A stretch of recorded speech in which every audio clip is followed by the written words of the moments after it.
Hi there, Ram owners. Today in your 2019 Ram 1500, we're going to be taking a look at and showing you how to install Demco's Air Force One supplemental braking system.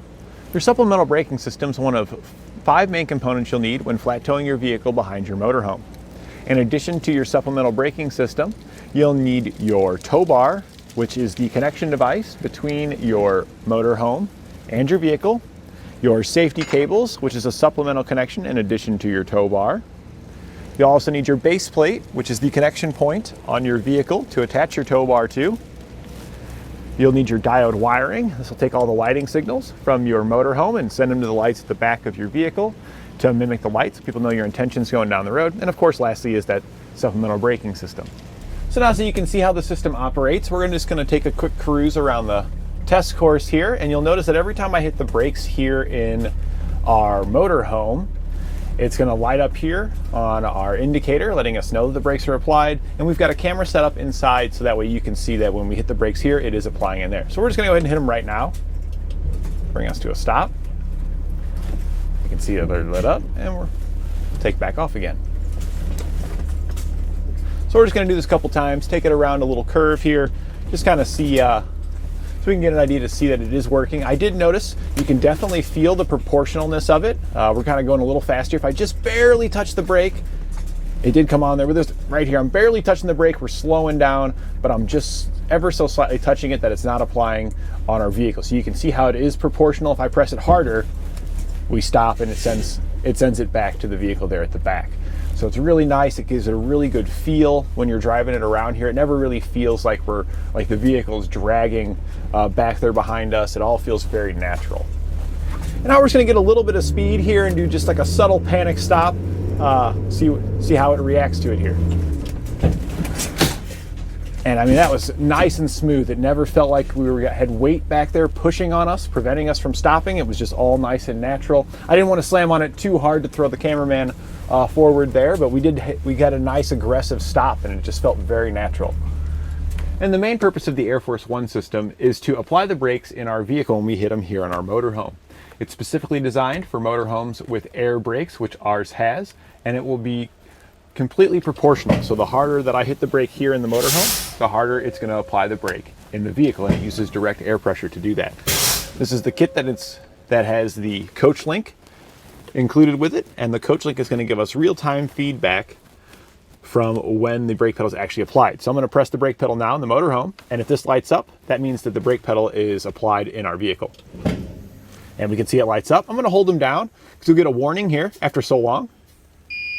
And that warning lets you know, hey, your brakes are still applied. They've been applied for a long time. That's really important because I'm going to release the brakes, and we can see that our brakes are no longer applied. But if you do release the brakes and that stays lit up, eventually it's going to beep at you, letting you know, like, hey, your brakes are stuck applied. So it's nice that you get that feedback real time here, letting you know that, letting you know when your brakes are applied, when they're not, so you can verify that each time you press the brake, it's mimicking with your motorhome and working the way it's supposed to. I've gone ahead and opened the hood here so we can see where all the magic happens. Air comes in from our motorhome and it goes to the operating unit here. The operating unit here will then send the air out to the cylinder that's installed on the brake pedal.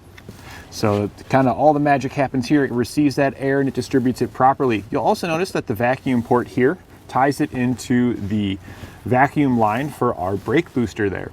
So it's not only going to get the air pressure from the motorhome required to apply the brake pedal, but it's also going to pull a vacuum on our booster there, so that when it is applying the pedal, it's applying with power assist.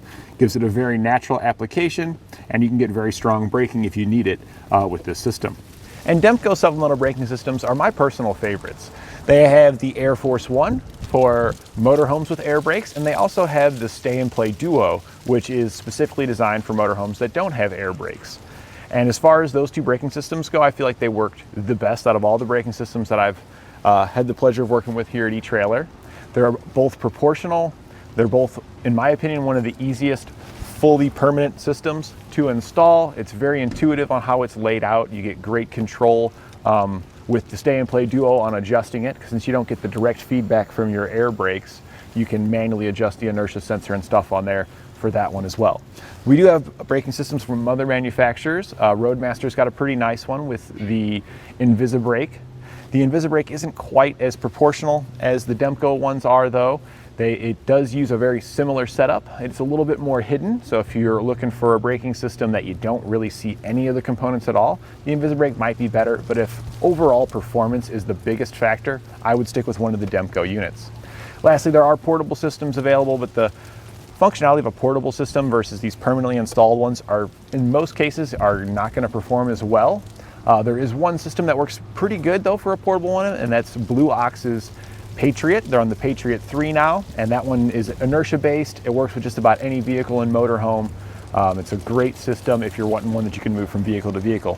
But for this guy here, he's planning on flat towing this for a long time. I would highly recommend one of these permanent ones, because all you got to do is when you're hooking up your flat tow setup here, you just plug in your connections and it's that easy. It's ready to go. With those portables, you got to pull out cables and you got to set it up. It's kind of a hassle. So I highly recommend these for convenience and just for the overall operation on how well they work. Included with our braking system, we're going to get a breakaway switch. So in the event we do have a catastrophic disconnect between our vehicle and our motorhome, the cable here will pull the pin, and we heard the little clunk. That was taking the reserve air pressure that was in the operating unit and using it to apply the brake pedal to help our vehicle come to a safe stop. So it's nice that we have this feature here, keeping us safe even in the worst conditions. So now that we've covered some of the features of our supplemental braking system, why don't you follow along with me in the shop and we'll show you how to get it installed. This is going to be a bigger install because it is a permanent system, but really with this truck, it's actually pretty easy to work on this truck. There's a lot of room to route all your cables and wires and stuff. So I would say this is something you could probably have done in your garage on the vehicle side in probably about 4 hours at home. So pick a weekend for it. You'll then need to head over to your motorhome. There is a little bit of installation on that side. It's really not that time consuming either, but it can be difficult to identify the proper hoses. We'll cover that to help you identify those hoses. That part can be a little time consuming, and you are going to want an assistant to help you with identifying the proper hoses. So let's head in the shop and get her done. We'll begin our installation here at the front of the vehicle with the hood open. There are some larger components that we'll want to mount first. I like to mount all the larger ones, and that way we know where we need to route all of our wiring to connect everything together. So first we'll mount the operating unit, and we're going to put that right here under the hood. And we mounted the operating unit right here on top of the fuse box cover. This is usually a great spot to mount your box. You can see it's nice and secure. It's not going to go anywhere. We just used some zip ties here to attach it. I drilled a hole. There's a pre-drilled holes here in the Demco unit on the flanges. There's flange on each side. I kind of just sat it on top, and I marked the box where those holes lined up, and then I drilled a hole through the lid for the fuse box cover. And then I just fed my zip tie through there and zip tied it to secure it to the top. It's still removable, so we can still access our fuses if we need to. And here you can see the back side where our zip ties ran through. I took some silicone afterwards and I filled those holes back up to keep out any moisture from entering in our fuse box. And the fuse box is still fully functional. It clicks right back into place there. And there we go. Next, we're gonna head to the front of the vehicle. We've got a couple components we'll need to mount on there. At the front, we mounted the breakaway switch as well as the connection point for the airline tubing that's gonna go from our vehicle to our motorhome. We mounted the breakaway switch right onto the plate here that is for our electrical wiring. The plate did have a 90-degree bend in it here. I did cut out a section of that 90-degree bend here on the 6-way mounting plate to make it clear where it was potentially going to hit on the bumper there. The pre-existing hole that was already left on this side that we didn't cut off is where we attached the breakaway switch to. We just ran the bolt down through the large fender washer and then used a nylon locking down on the bottom. And when you tighten this down, we want it to be pretty snug, but we also want it to still have a little bit of movement. It's not super loose, it takes a little bit of force to move it, but we want it to be like this. So in the event you have a breakaway event, and for whatever reason, if the vehicle's curved or turning or anything like that, this will allow the breakaway pin to pull straight. Because if it was maybe the vehicle's a little bit off to one side, it could, when it goes to pull the tether, it could straighten itself out and then pull the pin. The connection point here actually comes inside of this bracket when you get it, and normally you just use a couple of self-tapping screws or bolts, drill some holes out and mount it up.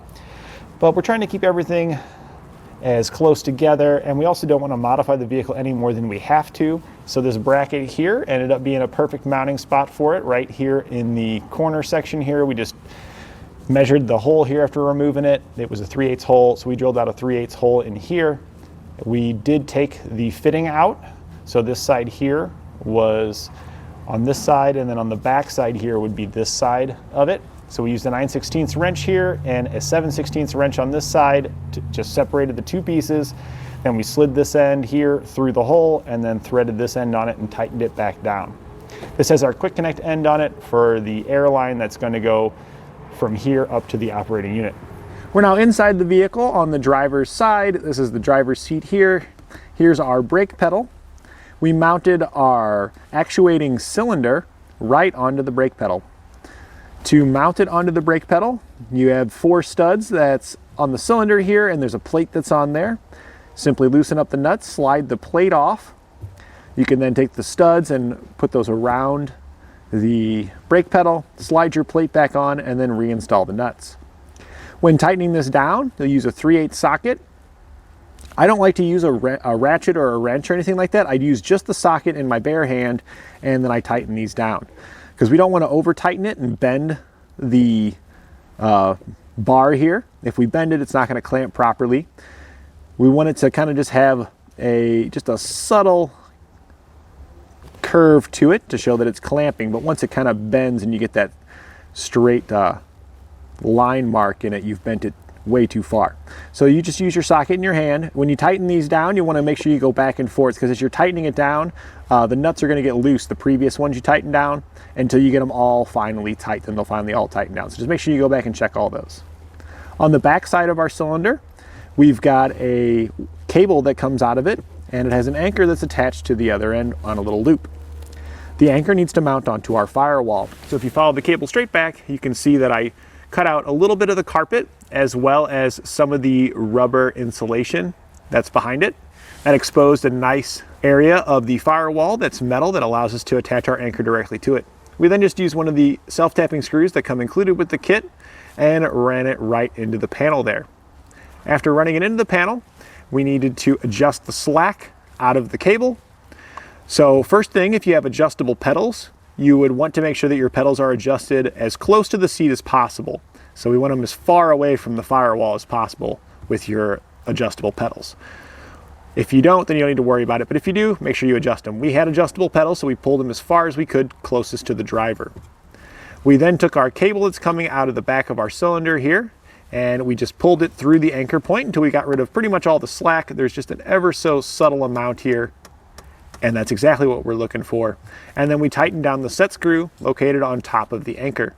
The set screw on top uses an Allen key to tighten it down, and you'll use a number 4 to tighten it down. When tightening it down, I found that when you tighten it until it's about flush with the top of the anchor, that's a good point to tighten it to ensure you don't over tighten it, but also that it's tight enough to hold the cable. Because if you over tighten it, you could pinch the cable and then it could snap. If it's under tightened, when it activates the cylinder, it could pull it right out of the anchor. So flush, I found, is a very good spot that's kind of right in the middle there that holds it just where it needs to be. You'll also notice that on top here, there's wires coming out of the top. This is the reed switch that comes with your kit. This simply slides into this little black plastic housing here on the cylinder. And on top, there's a small little screw. You'll tighten that set screw down with a very small flat-bladed screwdriver. And that just holds it in place here on the actuating cylinder. From here, we can start wiring everything up. We've got all the major components mounted. So we'll go ahead and start right here with the reed switch. This is going to connect to the coach link system that comes in the kit. The coach link is just a small box. You can mount that really wherever you want. I just mount it after I install it to the reed switch because I'm going to hide it somewhere behind the dash here. It really doesn't matter where you hide it. But there are 3 wires that's coming off of this reed switch here. You'll have a brown, a blue, and a black. Now I have the wires just zip tied up to the factory harness that's located over here. We took the blue wire from the reed switch and we attached it to a 3-prong butt connector. You'll get one of those in your kits. It looks kind of like a little ninja star. It's got 3 butt connectors that go to just like a center hole. That's our ground, so our blue wire from the reed switch hooks there. We then took a small section of black wire that comes in the kit and attached it to one of the other prongs on there. And then we took the white wire from the coach link box and attached it to there as well. The black wire that was extra in the kit that we attached to it, we put a ring terminal on one end and we attached it over here, just underneath the fuse compartment that's over there onto one of the existing studs. After we get our ground connected to the stud over there, we still have to connect the red wire from the coach link to the black wire from the reed switch. And lastly, you have a brown wire that's coming off of your reed switch. That needs to connect to power. So you'll see here that I ran another brown wire inside. You get extra brown wire in your kit. This is eventually going to go to a fuse harness into our battery. We push it through a grommet over there in the firewall to get it through, and this just butt connectors right onto that brown wire to get it power. To get our wires through the firewall, we actually used some of the airline tubing that comes in our kit, because this has to pass through the firewall to connect between our actuating cylinder and the operating unit that's mounted on top of the fuse box. So if we follow this hose up here, you can see there's a grommet located on the back of the firewall. We just took a screwdriver and poked it through that grommet, and then after we poked a hole through it, we were able to poke our airline through it. To get the brown wire inside, I just took some electrical tape and taped it to the airline tubing. That way when I pulled this airline tubing inside to attach to the cylinder, it had the brown wire on it. I was able to just peel the tape off and make my connections there. It's an easy way to get those to pass through grommets because the airline's fairly rigid, which allows it to pass through easily, but wires like to bundle up, so you can just tape them to this airline to help route. And you can do that in a lot of other places too. If you're trying to hide wires behind the dash or any other location, you can use parts of this airline here to help you hide your wires and route it through locations where you're not going to fit your hand in. We're now outside the vehicle once again. We're over on the driver's side. Right here is the battery, and this is our brake booster just to the side. If we go towards the outside of the vehicle and just behind the battery, that's where you'll find your grommet located down here. You can see that's my airline tubing and the brown wire heading in through that grommet. And I just took a screwdriver, just a Phillips one, and just kind of poked it through there. Try to stay to the outside of your wiring. You don't want to poke any of the factory wiring that's there. And then after that, you can easily just poke that airline tubing through. So we've got that stuff all fed inside. We got a lot of connections to make here on the outside still. So this airline tubing is going to continue and run towards the operating unit here. We just have it kind of wrap around, and this is going to connect to the air out on the operating unit because air is going to come from this box and go to the cylinder. So air out for that line there. The air in here goes to the small quick connect fitting on the front of the vehicle, the one that we attached next to our electrical connector that we had removed from the bracket it came from. So it just routes here, we route down, kind of goes around the frame, and then it goes out front where we made our connection up there. Lastly, we've got vacuum here for our non-electrical connections. We've got vacuum, and this one here we have to tap into the pre-existing vacuum line for our brake booster. That way, when our system activates here, it pulls a vacuum on the booster. So when it activates the brake pedal in there, it's got power brakes. It's going to have brake assist. That makes it operate a whole lot better. So in order to get this hooked up, we just need to tap into the vacuum line. It starts right here. This is where the vacuum line is. It's got a little vacuum pressure sensor on it right here. The line goes down. It's kind of underneath the master cylinder here. It has a T that's already existing from the factory. One part of that T comes up to this little pump right here, and then the other part of that T continues on to go towards the engine here. That's where we decided to make our incision to install our components. You'll see here there's a factory check valve. We cut our hose just after that factory check valve there. From there, we use the hose that comes in our kit, which is just like this. We cut out about a 2 to 3 inch section here. We slid that over the factory vacuum line and then plugged the T that comes in our kit into the other side of it. On the other side of the T that comes in our kit, we cut off another small section, about 2 or 3 inches of vacuum line, the line that comes in our kit. And then we installed the check valve that comes in our kit. The black side of the check valve needs to go towards the engine here, and the clearish colored side goes towards your T. From there, we just go with another 2 to 3 inch section of line, put it back over our factory vacuum line there, and then anywhere we attach a hose to the factory line, we put a clamp on it to clamp it in place. You can see there's one on each side. Then the T section here, where it comes out of our T instead of passing straight through, this is going to head towards the operating unit. Just kind of comes around. We have another check valve there, and the black side of the check valve needs to face towards the unit. We then just put another small piece of that hose in there to make its final connection here to the unit. Now we can get back to wiring our electrical components here. So the brown wire that's here, this is coming from inside, the one that we had connected to the reed switch there. This needs to get power. So this is the fuse harness that comes in your kit. It does come looped, so we just cut it right in half. One side we put a ring terminal on and attached it right here to the stud on the battery positive. I recommend leaving your fuse out for now. We'll insert the fuse at the very end once we've got everything installed. This will just prevent any accidental shorts while you're working. On the other side here, we put a heat shrink butt connector. This doesn't come in your kit, but you can get heat shrink butt connectors here at eTrailer, and I recommend any butt connector that's outside the vehicle here to be heat shrink to keep any moisture from getting inside and damaging them. The ones we used inside for like the reed switch and stuff, it's all inside the vehicle, so the ones that come in the kit will work perfectly fine with those. Now you might see that I got another brown wire here. This is actually the same brown wire that we had run inside. I'm using a small portion of it as an extension to get to the breakaway switch at the front. So any excess brown wire that you've got from running from the reed switch out to here to your battery, cut that excess off, strip it back, and also poke it in this end. We've got both wires in this end getting power from here. This just heads down towards the breakaway switch to get connection there. We connected it to the orange wire off the breakaway switch. We're now underneath the vehicle. This is the driver's side here. Straight up is our battery. This is the brown wire that's coming down that's connected to our breakaway switch. We connected the brown wire to the orange wire with the black stripe that's on our breakaway switch. Actually, there's no black stripe on there. It's just an orange wire. We connected to the orange wire from our breakaway switch. You'll have another wire coming from your breakaway switch, and that's the black wire here. This actually routes back up to the unit, and there's two black wires on the unit that one will connect to here and the other one connects to ground. So we'll hop back up there so you can see that. And while we're down here, you can take a look at the airline tube here. This is the one that's coming from the operating unit above that's connected to the air in on the operating unit. It routes down, we route around the base plate, and then we connect to the fitting that's just on the other side.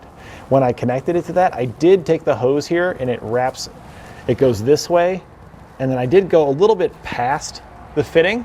I made a loop to bring it back and then to plug into the fitting just to give a little bit of relief on it so there's not going to be any pinching or anything like that to ensure that it's going to work properly. I recommend that you put that loop in it yourself as well. So again, this hose comes over, it then kind of makes a loop like this and plugs into the fitting. So you can see how this is going to work.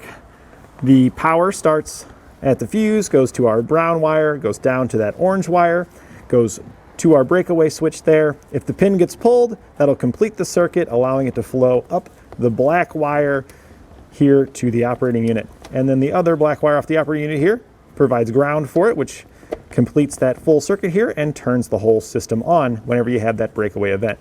You can see here this wire just wraps around, has a ring terminal on the other end, and we just attached it to a factory ground stud that was located right there. And now that we've got all that installed here on our vehicle side, all that's left here is to install our fuse, and this is ready to test out. You can pull your breakaway switch to the pin in there to test it. Sometimes it will test it, sometimes it won't. The operating units here do typically come with a very small charge in them, which is usually enough for when you pull the pin to actually apply the pedal, but they don't always have the same amount of charge in them. And if it's not charged, you would have to hook your motorhome up to it to get air to come over to this to be able to use it. So now that we've got our vehicle side done, we can head over to the motorhome and get that side done. So now we're outside underneath our motorhome. We're just in front of the rear axle. These are the lines going to the brake tubes here. You can see these are the brake chambers.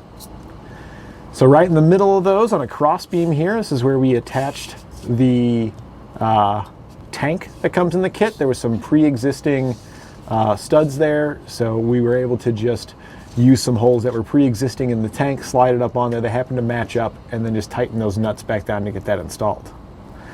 There's 3 air lines that connect to this unit here. We're going to need to tap into 2 of the lines on our motorhome. The first one is our supply air. And that's going to connect to the quick connect fitting over here on this side. It's got this little like regulator looking device on it here, and it's the only side that has a single hose going to it. The opposite side has two hoses. So the single hose side is the supply air side. And this hose here wraps up and it goes around. It actually goes straight up over here. You'll see that thick green hose that's up in there. And this is, you can see the line, I'm kind of tugging on the black line that goes into the thick green hose. The thick green hose is our supply air. So we cut that, and then we took the quick connect fitting that comes in our kit. It's the T fitting. It has two large ends that we were able to slide the green hose into each end, and then use the 1/4-inch line that comes with the kit here to come out of the third end of the T and then come back down to the unit. Before you cut your supply line to install your components, first you want to identify it to make sure you got the right line. So to help you identify to make sure that's the correct line, the first thing you want to do is empty out all the air in your system.